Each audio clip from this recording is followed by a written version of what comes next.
ኧረ እኔ እናንተ እያወራችሁ በር ላይ ተደብቄ ስሰማ አይታይ ነው።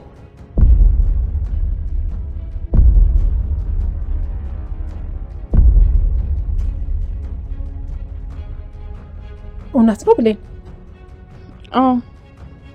እንዴ ጆን፣ ወሬ ተደብቃ ትሰማለህ? አዎ አክስቴ፣ ጥሩ ነገር እንዳልሰራ አውቃለሁ፣ ግን ይቅርታ አድርጌዋለሁ። ተደብቆ እየሰማቸው እንደነበር በግልጽ ነገራቸው። እኔ አልተናገርኩበትም ነበር፣ እንደውም ልደብቅለት ነው የሞከርኩት። እሱ ግን ፊት ለፊት አጋለጠው። ለምን? ተልኮ ያለው ሰው እንደዚህ ነው እንደሚሆነው። ለምን ልጄ? ወደ ቤት እየገባው እያለ እሱ ስለሌላ አንቺ እያወራ ሰማሁት። ለበጠበጣችሁ ምን ላስደነግጣችሁ አልፈልኩም። የእሱን ጥርጣሬ አንቺ ማመንሽን ያየው ማለፍ አልቻልኩም። ቆም ያዳመጥኳችሁ፣ ምክንያቱም ደግሞ ስለኔ ነበር የምታወሩት።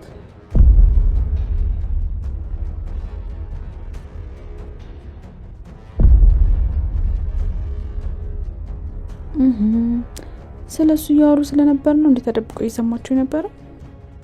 ስለምንም ስለማንም ይወራ ወሬ ተደብቆ መስማት ግን ትክክል አይደለም። ሌላ ነገር ፈለገ ካልሆነ በቃ እንደበደልኩሽም አውቃለሁ። ግን ታዲያ ያንቺ ይቅርታ የሚያስፈልገኝ ሰው ነው? ቆይ ይቅር ለማትዩ ሰው ነው የቃል ኪዳን ቀለበት ያሰርሽው? ብሌን፣ አፈቅርሻለሁ። ያላንቺ መኖር አልችልም። ትዝ ይልሻል? እንዳትሆኝ ብለሽኝ ነበር። በእኔ ተስፋ እንዳቆርጥ ብለሽኝ ነበር። እኔ ግን ተስፋ አልቆረጥኩም። አንቺ ግን ተስፋ ቆርጠሽብኛል። ይኸው ትተሽኛል።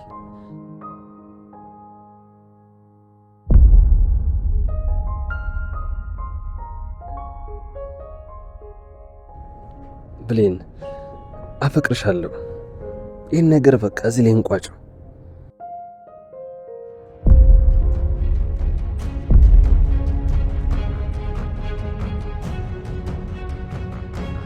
ነገር ግን ብሌን አንተን ትታ ወደ እኔ ከተመለሰች ድጋሜ ፍቅረኛሞች ከሆነን ሁለተኛ ላተመለስ ከህይወታችን ትወጣል።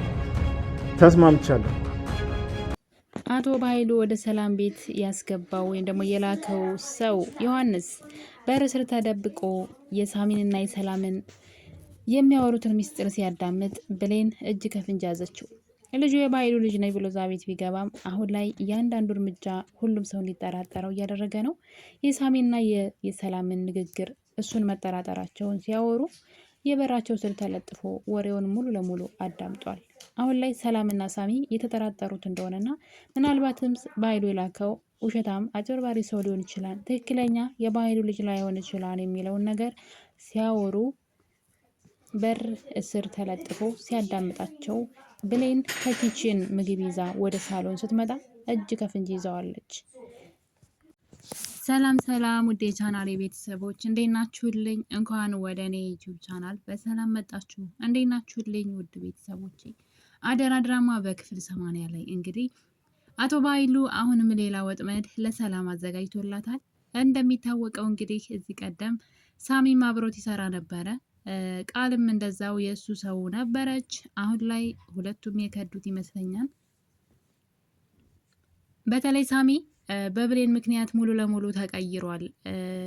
ጭራሽ አሁን ላይ ከሰላም ጎን በመሆን ሰላምና ብሌንን ከበኃይሉ ለመጠበቅ እየጣረ ይገኛል። ራሱንም አደጋ ላይ እስከመጣል ድረስ እንግዲህ ደርሷል ማለት ነው። ታዲያ አቶ በኃይሉ በዚህ ተስፋ የቆረጠው አሁን ላይ ሌላ አማራጮችን እየፈለገ ነው። እንግዲህ አቶ በኃይሉ በጣም እጁ ረዥም የሆነ ተንኮለኛና ክፉ የማይገልጸው ሰው ነው። አንዳንዴ ሰዎች ጊዜ ሁኔታዎች ያስተምሯቸውን ይቀይሯቸውን ይባላል። የበኃይሉ ክፋት ግን እስከ መጨረሻው ድረስ ነው እንግዲህ እየታገለ ያለው ለክፋቱ፣ ምንም ለማያገኘው ጥቅም ለሌለው ነገር ማለት ነው። እርግጠኛ ነኝ በኃይሉ በመጨረሻ ሊቀጣ የሚችለው በስራት ነው። ግን የሰራው ግፍ በጣም ብዙ መጥፎ ነገሮችን ሰርቷል።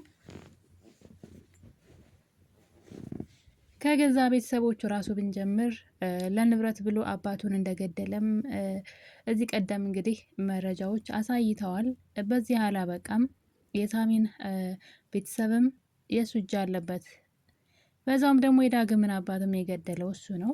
የሚገርመው ነገር ግን ዳግምንም ህይወቱን አበላሽቶ ነበረ። ከእናቱ ነጥቆ በልጅነቱ ለሰው ሽጦት ነበረ። ሳሚንም እንደዛው እንግዲህ ከሱ ጋራ ነው ያሳደገው ማለት ይቻላል። ነገር ግን ለገንዘብ ሲል እንግዲህ አብረውት የሚሰሩ የእነሱ ቤተሰብ የሆኑ ሰዎችን ያስገደለ ወይም ደግሞ ከአጠገቡ ዘወር ያደረገ ሰው ነው ማለት ነው። ታዲያ እንግዲህ እነዛ ልጆች አድገዋል። ቤተሰቦቻቸውን የገደለባቸው ያሰቃየባቸው ግፍ የሰራባቸው ልጆች ልጅ ነው አልቀሩም። አሁን ላይ አድገዋል። አንዱ ዳግም ነው አባቱን ገድሏል። ከእናቱ ደግሞ ነጥሎ እንዲያድግ ለ20 ምናምን ዓመት አድርጓል። የእሱ ክፋት በዚህም አላበቃም። በእህቱ በሰላም ላይ የሰራው ግፍ እንግዲህ ከድሮ ጀምሮ በሰላም ይቀናባት ነበር። ጥሩ ማንነት የለውም። በሁሉም ሰው ላይ የሚቀና ገንዘብ ወዳድ አይነት ሰው ነው እና የሚገርመው ነገር ግን ለእህቱም አልተመለሰም። እንግዲህ ሰላምንም ወደ አረብ ሀገር ስትሄድ በአደራ የሰጠችውን ልጇን ማለት ነው ያሰቃያት ነበረ። እንግዲህ ታዲያ አንድ ቀን እንግዲህ በጭካኔ ነበረ አውጥቶ ከቤት የጣላት። ያኔ በጣም ሕፃን ልጅ ነበረች ብሌን። ወይዘሮ ገነትን ስለጣለላት ነው ፈጣሪ እንግዲህ ዛሬ አድጋ እናቷን ፈላጊ የሆነችውና የበኃይሉ በጣም ብዙ በዙሪያው ያሉ የምታዩዋቸው ሰዎች በሙሉ የእሱ ግፍ እየሰራባቸው ሰዎች ናቸውና በጣም ነው የሚያሳዝነው። ግን ቅጣቱ የሚሆነው እስራት ነው። ታዲያ እናትና ልጅን ለዘመናት እንግዲህ ለያይቶ ለሰላም ሌላ ልጅ በማምጣት እንግዲህ በጣም ብዙ ድራማዎችን ሲሰራ አይተን ነበረ ከቃል ጋር ሆኖ። በመጨረሻም ቃል ደግሞ እንግዲህ እሱን ስትከዳው እያየን ነው። ራሱ ያመጣት ያሰለጠናት ክፋትን ያስተማራት ቃል ዙራ ራሱን ስትወገው አይተናል። እና እንኳን አይደለም ለእሱ ልትጠቅመው እሱን የምትጎዳውና አጋልጣ የምትሰጠው ሰው ሆናለች። አንዱም ሳሚ ነው። ሳሚ ሙሉ ለሙሉ ነው የተቀየረው። በጣም መልካም ሰው ነው የሆነውና ያው በብሌን ፍቅር የተነሳ ይመስለኛል። እሱ እንግዲህ የሆነ ጊዜ በር ላይ መጥቶ ሲያንኳኳ ብሌን ትከፍትለትና መጥፎ ማንነቱን ትነግረዋለች። ምን ያክል መጥፎ ሰው እንደሆነና ክፉ ማንነት እንዳለው ስትነግረው መጀመሪያ ሰው ሁን ብለው ነበረ። ታዲያ ይሄ ቃል እንግዲህ ሳሚን ሳይሰብረው አልቀረም። ለዛም እንግዲህ አሁን ላይ ሲበዛ መልካምና ትሁት ሰው ሆኗል። እና እንግዲህ ይሄ ነገር በኃይሉ እጁ ላይ ያሉ ሰዎች በሙሉ ቀስ በቀስ እያጣቸው ይገኛል ማለት ነው። የእሱን ክፋት የሚጋሩ እየሆኑ አይደለም። በእርግጥ ቃል አሁንም ከመጥፎ ማንነቱ አልተመለሰችም። ሰላም እንግዲህ በአልማዝ ምክንያት አልማዝ እንደሞተች አስመስላ ሰላምን አእምሮዋ እንዲታወክ እንዲረበሽ ስታደርግ የነበረችው የገዛ ልጇ ቃል እንደሆነች ስታቅ ከቤት አስወጥታታለች፣ ያለምንም ርኅራኄ ማለት ነው። ታዲያ ከቤት አስወጥታት ጎዳና ሁሉ አድራ ነበረ። ነገር ግን ይህም አላስተማራትም። ምን ያክል ከሰዎች ጋር አለመስማማት፣ ክፋት ደግሞ ምን አይነት ነገር እንደሚያመጣ ነጋችን ላይ ቃል በተግባር አይታው ነበረ። ማለት እንዴት እንዳደረች ጎዳና ላይ አይታችኋታል። እንግዲህ ያለ ምግብ፣ ያለ ልብስ፣ ያለ ምንም ነገር ጎዳና አድራ የዳግም እናት ወይዘሮ ገነት ናት። እንግዲህ መጥፎ ማንነት እንኳን ያላት እንደዛ ከሰላም ጋራ በብዙ በውሸት አጣልታት፣ ነገር ግን አንቋሻ ነበረ ከሰላም ቤት ያባረረቻት። እሷ ግን እሱን ሳታስብ እንግዲህ ወደ ቤቷ ወስዳ ተንከባክባ ምግብ አብልታ ሰው እንድትሆን እንድትመለስ እየመከረቻት ነበረ። ነገር ግን ቃል አሁንም ከስህተቷ ከመጥፎ ማንነቷ መመለስ አትፈልግም። አሁንም ተመልሳ ሰላም ቤት መግባትና የውርሱ ተካፋይ መሆንን ትፈልጋለች። በጣም ገንዘብ ወዳድ ልክ እንደ በኃይሉ አይነት ልጅ ናት። እንግዲህ በኃይሉ ለዚህ ስራ ለመጀመሪያ ጊዜ ሲያጫት ዋና ተግባርሽ ሰላምን መርዞ መግደል ነው። ነገር ግን ሰላም ንብረቷን በሙሉ በስሟ ስታደርግ ብዙ በስሟ ያልሆኑ ንብረቶች አሉ። እነሱን በስሟ ካደረገች በኋላ ቀጥታ ሰላምን መግደል ነው ያለብሽ ብሏት ነበረ።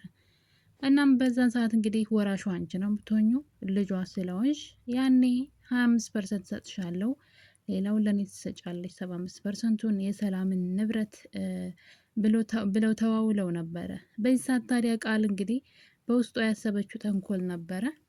በጣም ደፋር ነ እኔ ገድያት እኔ ነፍሰ ገዳይ ሁኜ አንተ 75% ልትወስድ፣ ሁሉንም ነው የምወስደው ለራሴ ብቻ እንዴ እጄ ግባ እንጂ እያለች እየፎከረች ነበር። እንግዲህ ታዲያ ቃል ያንን ነገር ጊዜ ጠብቃ ስታደርግ እንግዲህ በተደጋጋሚ ተመልክተናል። በኃይሉንም ስታስወግደው አይተን ነበረ፣ ስታሳስረው፣ በመጨረሻም ደግሞ አማራጭ ያለችውን የውሸት ታሪክ ፈጥራ ከሰላም ጋር እስከ መጨረሻው እንዲጣሉ አድርጋ ከሰላም ቤት እንዲባረር አድርገዋለች። ነገር ግን እሷም አልቀናትም። እንግዲህ መጥፎ ማንነቱ አጋልጧት አሁን ላይ ከሰላም ቤት ወጥታለች። ወይዘሮ ገነት ቤት እንግዲህ እስክትስተካከል ድረስ እዚህ ትሁን ተብለው ወይዘሮ ገነት ቤት እየኖረች ነውና በጣም የሚገርመኝ ነገር እዚህ ድራማ ላይ ታሪኩ እስከ ቅርብ ጊዜ ድረስ ትክክለኛ መንገዱን ይዞ እየመጣ ነበረ። አሁን ላይ ታሪኩ ተትቷል። ኦልሬዲ ማለት ስለ ታሪኩ ዋና ስለ ርዕሱ ወይም ደግሞ አደራ ስለሚለው የድራማው ርዕስ ማለት ነው የተተወ ይመስለኛል።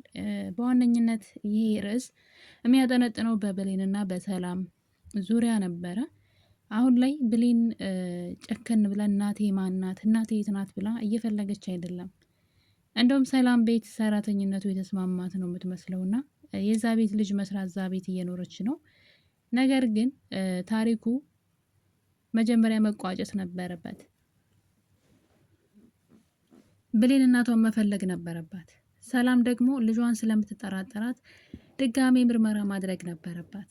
በዛ ላይ በተደጋጋሚ ብሌን ልጇ እንደሆነች መረጃዎች እየደረሷት ነበረ። ከዶክተሩ እስከ ሳሚ ድረስ ብሌን አንቺን ትመስላለች፣ በዛ ላይ ልጅሽ ናትም የሚል ግልጽ ነገር ሳሚ ነግሯት ነበረ።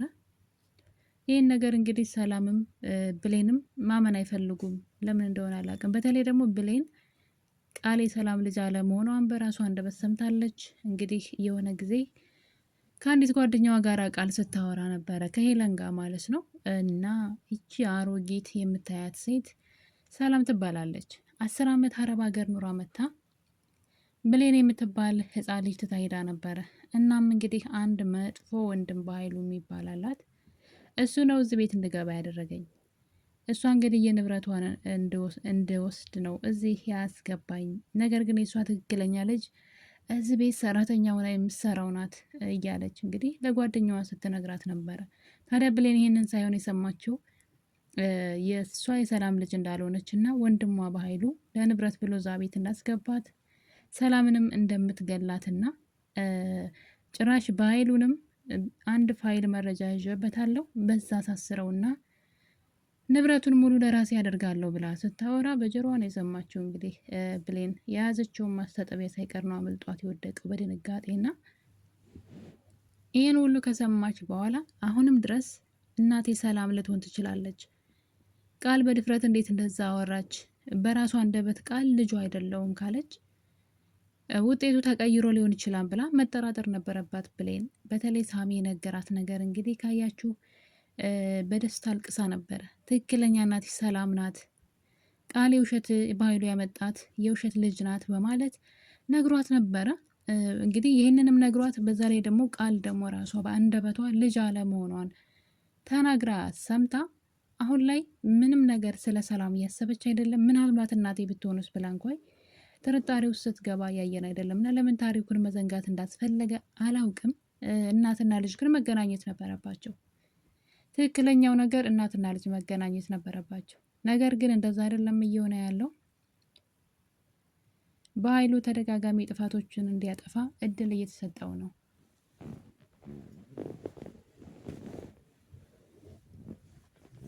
በኃይሉ ላጠፋው ጥፋት መቀጣትና መታሰር ሲገባው ጭራሽ ተጨማሪ ጥፋቶችን እንዲያጠፋ ጊዜ እየተሰጠው ይገኛል። ለዛም እንግዲህ ሌላ ጥፋት ውስጥ ገብቷል። እንደምታዩት ሁሉም በዙሪያው ያሉ ሰዎች ሲከዱት ሌላ ሰው አምጥቷል ማለት ነው። እንግዲህ የበኃይሉ ክፋት ገና ነገም ሌላ ነገር ያሳየናል። በዚህ ከቀጠለ ወይም ደግሞ የብሌንና የሰላምን ታሪክ ግልጽ ማድረግ ካልፈለጉ ሌላ አዳዲስ ታሪክን ካመጡ በኃይሉ የሰራው ነገር ሁሉ በጣም ነው የሚያስገርመው። እንግዲህ አንድ ዮሐንስ የሚባል ልጅ አመጥቷል ወደ ሰላም ቤት ማለት ነው። በጣም ብልጠቱ በጣም ይገርመኛል።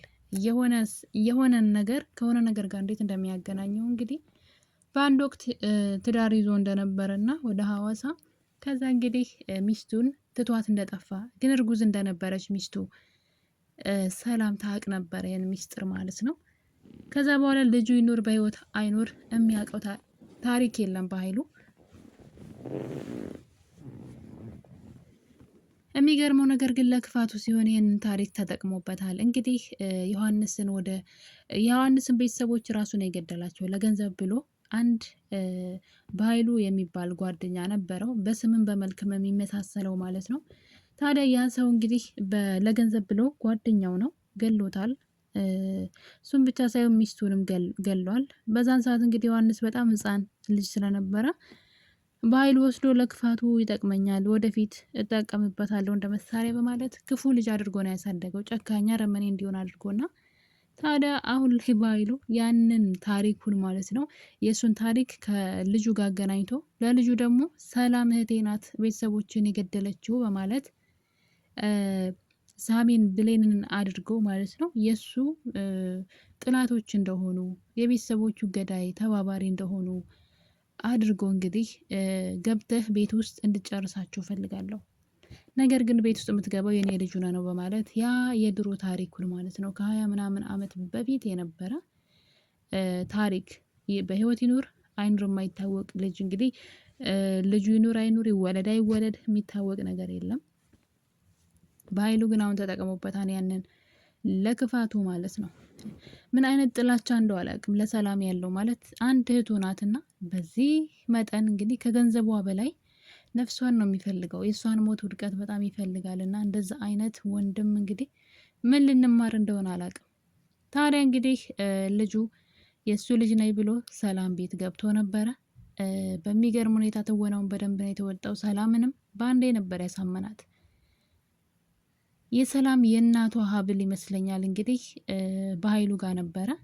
እናም የበኃይሉ ልጅ ነኝ ብሎ የመጣ ዮሐንስ ያንን ሀብል ለሰላም እንግዲህ ይህን ሀብል በኃይሉ ለእናቴ ሰጥቷት ነበረ፣ እናቴ ስትሞት ይህን ለእኔ ሰታኝ ነው ሄደችው ብሎ ሀብሉን የሰላም እንግዲህ በደካማ ጎኗ ነው የመጣው። በዛ ላይ ደግሞ የበኃይሉ ልጅ ለአመታት ስትፈልገው ነበረ፣ ግን ልታገኘው አልቻለችም። ታዲያ ሰተት ብሎ እንግዲህ ቤቷ ድረስ መጥቶ በደስታ ልትፈነዳ ደርሳለች ሰላም። ነገሩ ግን ሌላ መዘዝ ነው። ደስ የሚለው ነገር ግን ይህን ነገር ሳሚ ሲጠራጠር እያየን ነው። ሳሚ ከበኃይሉ ጋር የተገናኘ ነገርን በተለይ ደግሞ አሁን ባሉበት ሰዓት በኃይሉ ለሰላም ቀንደኛ ጠላቷ በሆነበት ሰዓት ሰላምንም ሆነ ብሌንን እንዲሁ ሳሚን መጉዳት በሚፈልግበት ሰዓት የበኃይሉ ልጅ ነኝ ብሎ ሲመጣ እንግዲህ አለመጠራጠር በጣም ሞኝነት ነው። ሰላም ግን በፍጹም ምንም አይነት ጥርጣሬ ልባ ውስጥ አልመጣም። ያ ስትፈልገው የነበረው ስትናፍቀው የነበረው ልጅ የምር ተወልዶ አድጎ በህይወት ኑሮ ፈልጎ የመጣ በማለት በደስታ እንግዲህ ስትፈነድቅ ነበረ ሰላም። ነገር ግን ሳሚ ነገሩ ምንም አልተዋጠለትም። በተለይ ደግሞ ታሪኩ ከበኃይሉ ጋር የተያያዘ እንደሆነ ሲያውቅ ቶሎ ብሎ ነበር የተጠራጠረው። ይሄ ነገር የበኃይሉ እጅ ይኖርበታል። በእርግጠኝነት በኃይሉ ሰላምንና እዚህ ቤት ያሉትን ብሌንን ሊጎዳ ፈልጓል።